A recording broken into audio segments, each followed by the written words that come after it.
And what is similar? What unites Czech and Norwegian rural areas? Hmm. Well, that's a good question.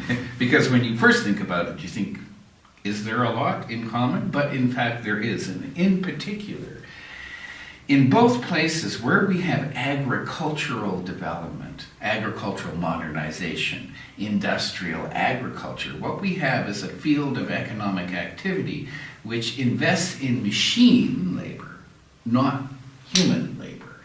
And so we can have the absolute cutting edge agricultural activity happening, but it doesn't necessarily create a lot of jobs, not in the local economy.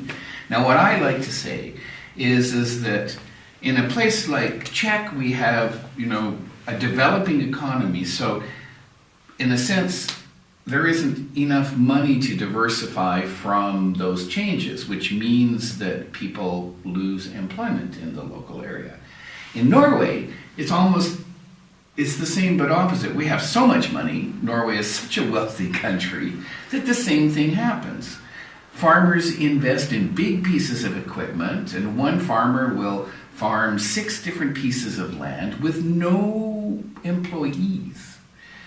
And so in both places, what we have is a loss of employment in the rural area and its substitution with technology and machines. And if we care about sustainable development of our rural areas, whether in Norway or in Czech Republic, then this is something we have to become aware of. Because if there are no jobs, what happens?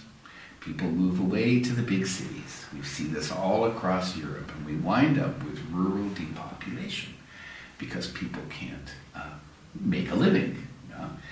And so really, a lot of what we do is about helping to give people the tools they need to make that transition into a modern agricultural rural economy.